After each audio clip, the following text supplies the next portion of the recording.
All right, ready to dive into some business English. Always. Okay, so today we're tackling idioms. Those phrases that can really make your English pop in a professional setting. They're so important, not just for sounding fluent, but they really give you a peek into the culture of the workplace, all the little ways people talk. Yeah, it's almost like having a secret decoder ring to unlock fluent business English, right? Exactly. And we've got a ton of great resources to help us out today. Oh, yeah. Yeah, we've got some awesome YouTube channels, Business English Learning, Love English with Layla and Sabra, Speak English with Vanessa, and Accurate English. Ah, those are great. Lots of good stuff in those. I know, right? So many real-world examples and explanations, so we're going to be pulling from all of those. Sounds good. So let's jump right into it.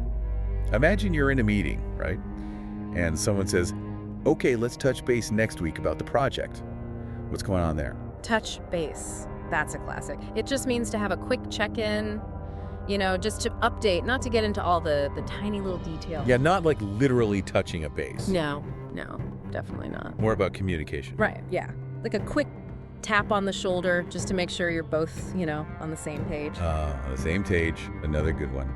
That one seems pretty obvious, right? Like everyone agrees. Yeah, it is straightforward, but it's a little more than just agreeing. You got to have that shared understanding of the goals, expectations, the plan. If a team's not on the same page, things can go wrong pretty fast. Oh, for sure.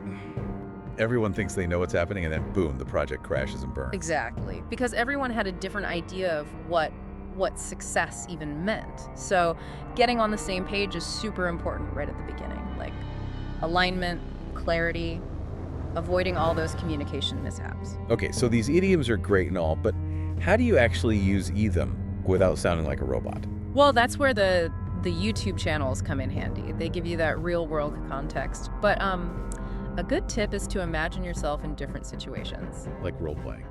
Yeah, kinda. So, say you're leading a project and you need a quick update from someone. How would you use touch base in an email? Okay, Maybe something like, hey, team member's name, just wanted to touch base on that report. Can you give me a quick update by EOD? Perfect. You slipped in touch base naturally, asked for that concise update, and even threw in another business acronym, EOD. Oh yeah, end of day. Exactly. See? You're getting it. This is fun. But what about when things go south?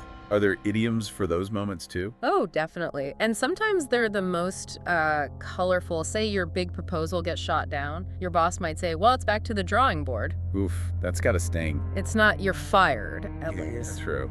So what does it mean? It means you got to rethink things, start from scratch and come up with a whole new plan.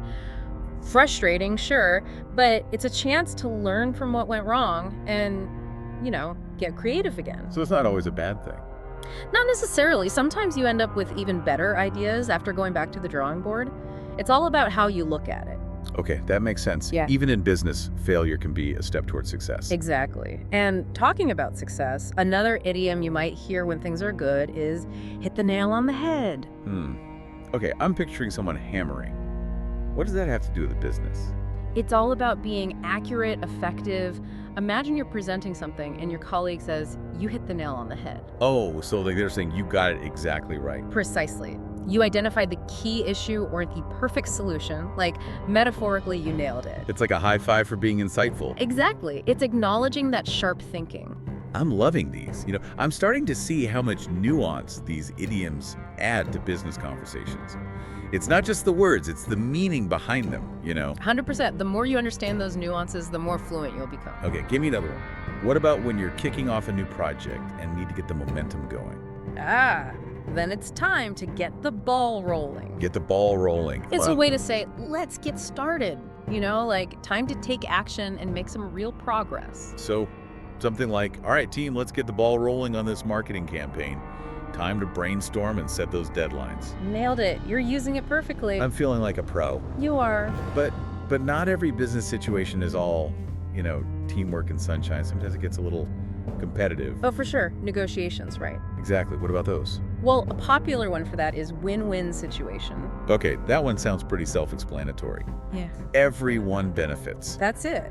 It means you found a solution where all sides come out on top. Everyone feels good about it. So if I'm in a negotiation, I can say, look, this deal is a win-win. You get access to our market, and we get your expertise. Exactly, you used it correctly. A&D showed how to use it strategically, framing that proposal in a really positive way. Sneaky. It's like language can be a tool, right, to influence things. You got it. Idioms aren't just about sounding fancy, it's about understanding how to use language to your advantage. Okay, that's fascinating. Let's talk about who's in charge.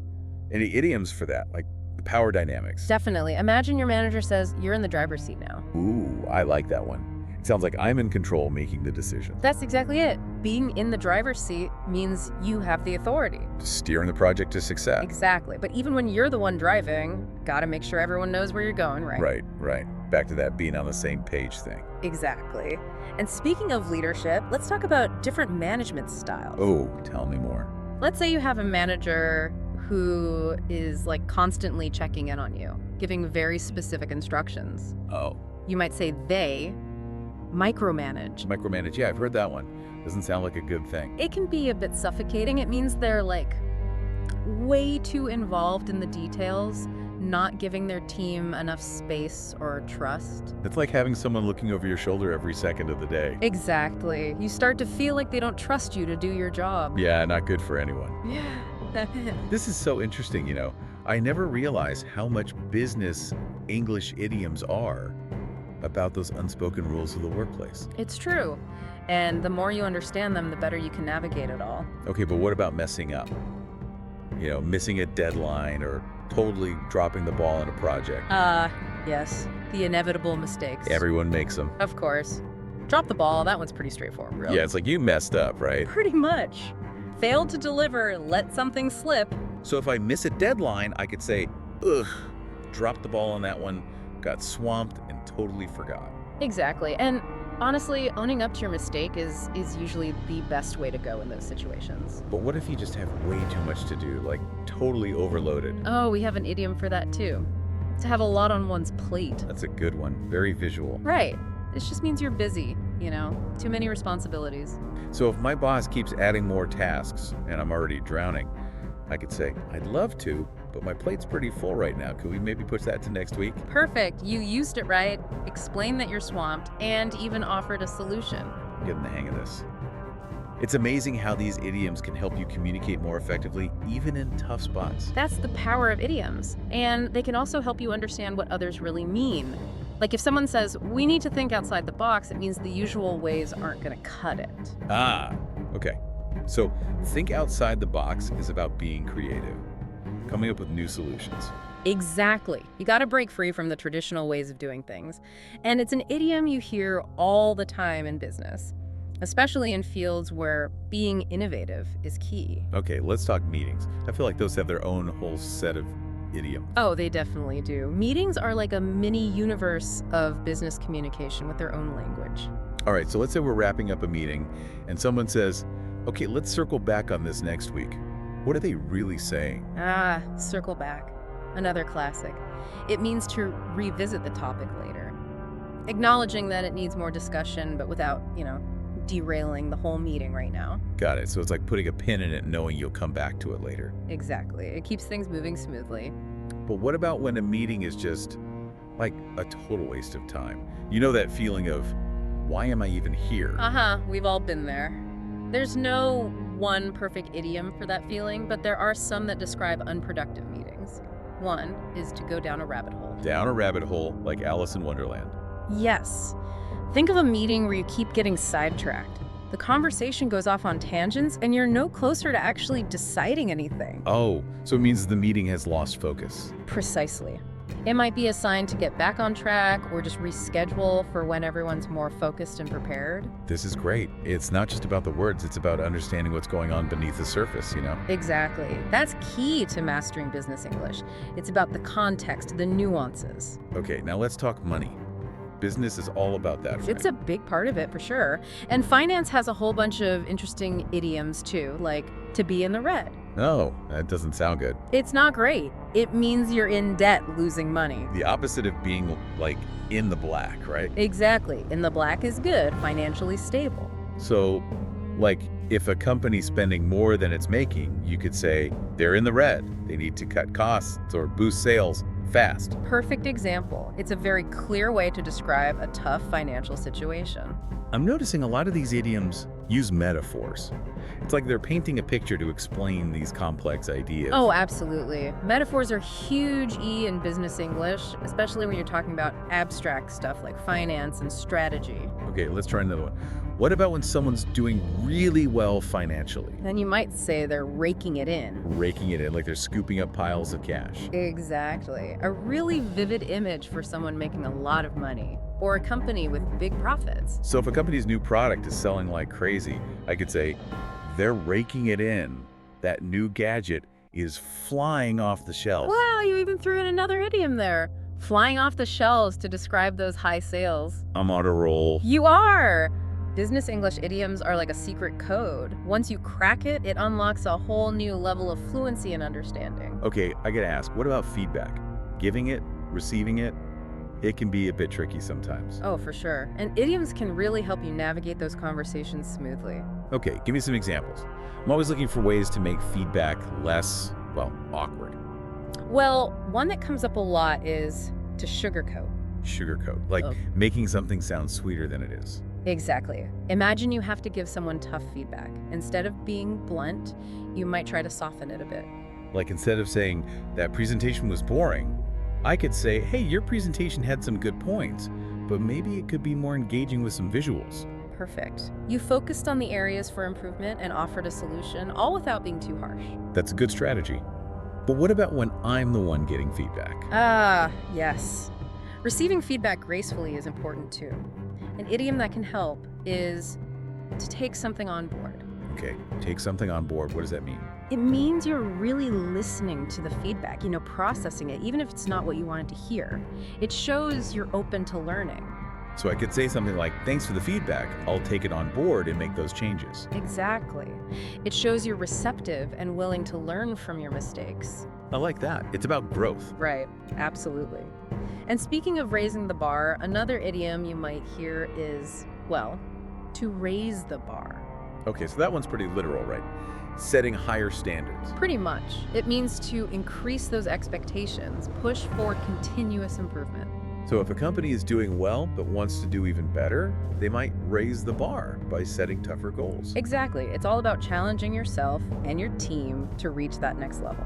I'm seeing now how much these idioms can apply to different aspects of business, from communication to goals and even leadership styles. That's the beauty of them. And the more you understand them, the better you'll be at navigating the business world.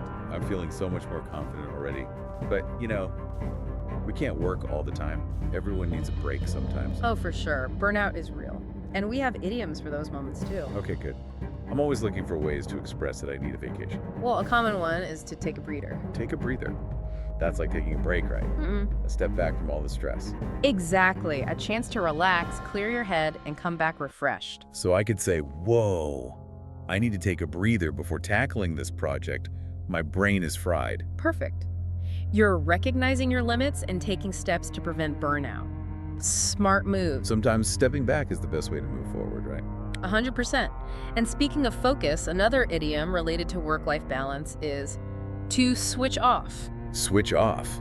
That sounds like completely disconnecting from work, like turning off your brain. Exactly. Leaving all those deadlines, emails, and to-dos behind. So like when I'm on vacation, I should try to truly switch off and just enjoy the moment. That's the ideal scenario. You'll come back feeling way more energized. This is so eye-opening. These idioms can help you set boundaries too, between work and personal life. They're super helpful for that. Finding that balance is key to a happy and successful career. Okay, but let's be real. Sometimes it's not just about a vacation. It's about making a big change, like switching careers or starting your own business. Those are huge decisions. And yeah, we have idioms for that too. Those moments of courage and taking a leap of faith. Okay, I'm all ears.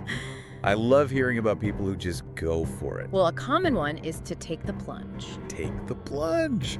That sounds serious, like making a big commitment. It is. It means taking a risk, stepping outside your comfort zone, and embracing the unknown. So like, if someone quits their job to open a bakery, you could say, wow, they finally took the plunge and followed their passion. Exactly. It captures that feeling of going after your dreams, even if it's scary.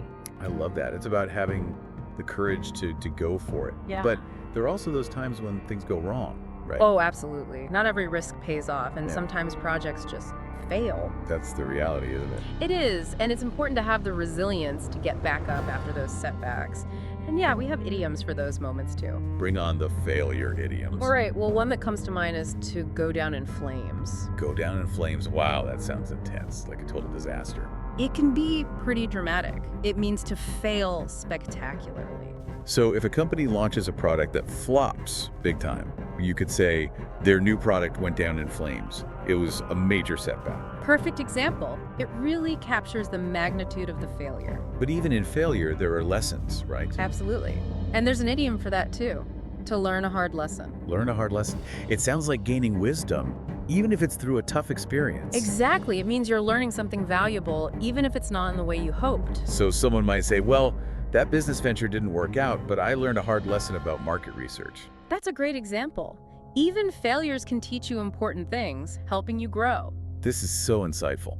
These idioms aren't just about sounding good, they're about understanding the ups and downs of business. That's the beauty of language, right? It reflects all aspects of human experience, including the challenges and the triumphs. I'm starting to see that business English is so much more than just words and grammar. It's about the whole culture, the way people think and interact. It absolutely is. And the more you dive into these idioms, the more you'll unlock those deeper levels of understanding. I'm feeling inspired. I'm ready to tackle even more of these business English idioms. I can't wait to share more. But for now, I think we need to take a quick break. Sounds good. We'll be back soon to continue our exploration of these essential business English idioms. Welcome back. Ready for some more business English idioms? Oh yeah, I'm feeling energized and ready for the challenge. Awesome. Let's talk about feedback. Ooh, good one. It's such a big part of, any job. It is. And it can be so tricky sometimes. Right. Both giving and receiving it. It's a real art.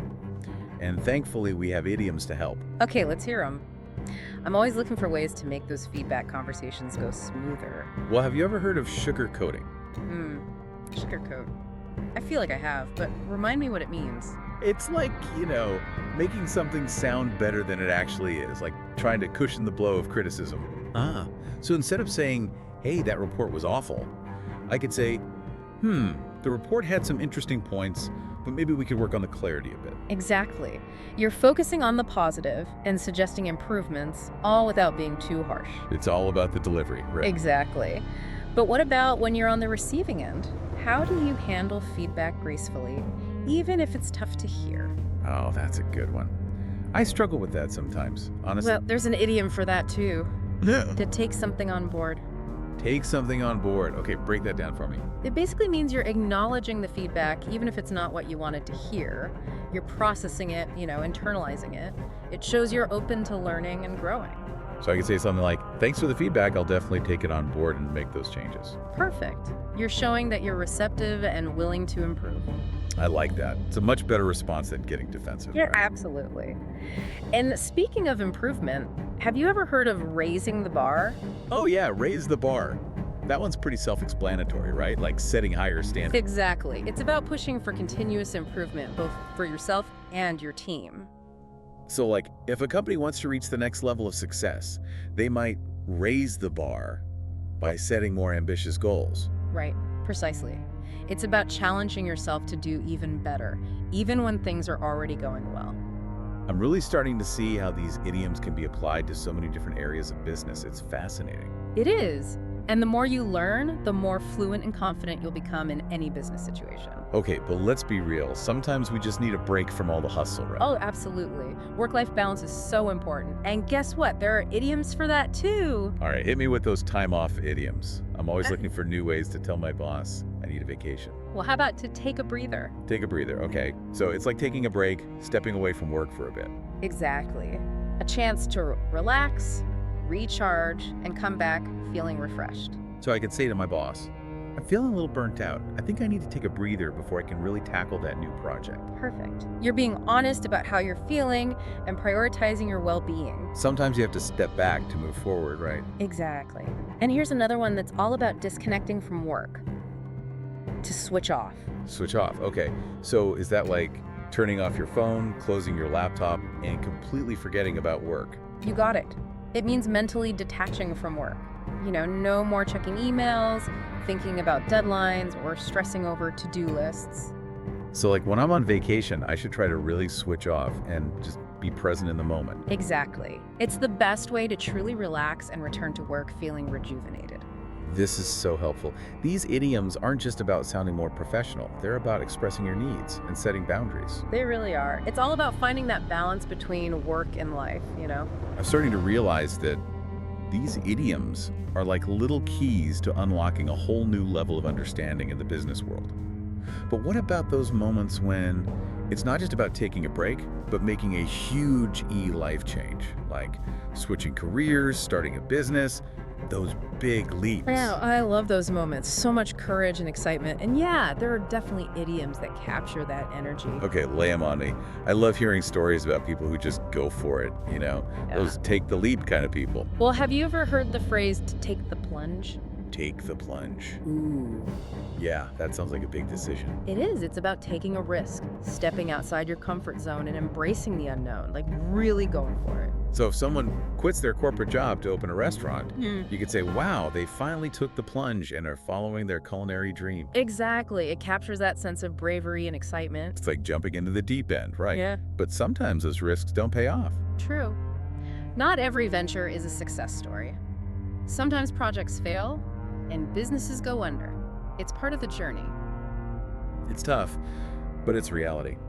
So what are some of those failure idioms? Because let's be honest, we've all been there at some point. We have, and one idiom that captures that feeling of a spectacular failure is to go down in flames. Ooh, go down in flames. That's intense, like a total crash and burn. Exactly. It's like when a product launch flops or a company makes a bad investment and everything just goes up in smoke. So you might say, wow, that company went down in flames. They never recovered from that bad decision. Exactly. But even in those moments of failure, there are always lessons to be learned. Right. And there's an idiom for that too, isn't there? To learn a hard lesson. You got it. It's about gaining wisdom through experience, even if it's a painful one. So someone might say, I learned a hard lesson about trusting the wrong people. Or Yeah. I learned a hard lesson about not doing enough market research. Exactly. Those tough experiences, even though they sting, they can make you a better, smarter business person in the long run. I love that perspective. It's all about growth, right? Even when it comes from failure. These idioms are so insightful. You know, they're not just about the words. They're about understanding the human side of business. They really are. It's about those ups and downs, the risks and rewards, the successes and the failures. And language is such a powerful tool for navigating it all. I feel like I'm learning so much more than just vocabulary here. It's like a crash course in business culture. I'm glad to hear that, because at the end of the day, business is all about people. It's about connecting, communicating, and working together. Exactly. And idioms can help you do all of that more effectively. I'm excited to keep exploring these idioms. Me too. We've got even more to cover, so let's dive right back in. All right, we're back. Ready to wrap up our business English idiom extravaganza. I am. Got any more good ones up your sleeve? Oh, you know I do. Actually, as we've been talking, I've noticed a lot of these idioms are about, like, action. Moving forward, getting things done. That's a great observation. Business is all about momentum, isn't it? Yeah. So, any idioms come to mind for that go-getter attitude? Definitely. How about hit the ground running? Oh, hit the ground running, yeah, classic. But remind me what it means in a business setting. Like, what does that look like? Okay, so imagine you're starting a new job. Day one, you want to make a good impression, right? Show everyone you're ready to contribute, not waste any time getting up to speed. That's hitting the ground running. So it's about being prepared, proactive, not just sitting around waiting for someone to tell you what to do. Exactly. You're taking initiative, showing that you're eager to learn and make a difference. I like that. Makes you seem like a valuable asset from day one. Right. And speaking of teamwork, here's another one that emphasizes action and collaboration. All hands on deck. Oh yeah, all hands on deck. That one's pretty clear, right? Like, everyone needs to pitch in. Exactly.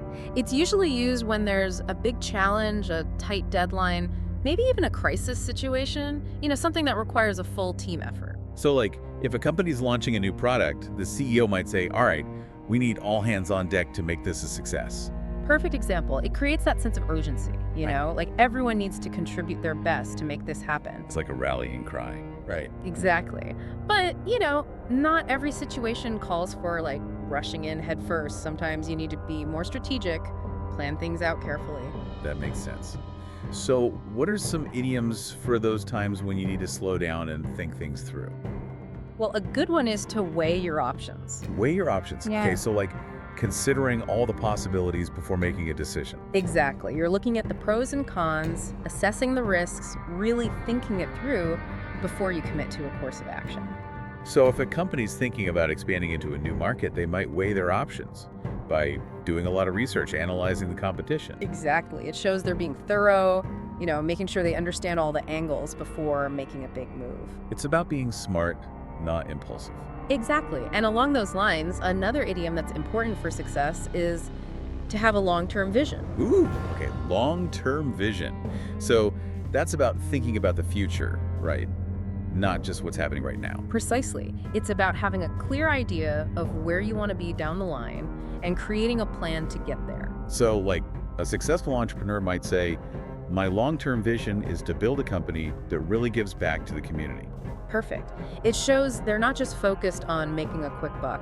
They're thinking about the bigger picture, the legacy they want to leave behind. I love that. It's about having goals that are bigger than just yourself. Exactly. And that's what makes business so exciting. It's about creating something that has a lasting impact. This has been such an incredible journey. We've covered so many amazing business English idioms today. I know, right? It's amazing how much you can learn from just a few well-chosen phrases.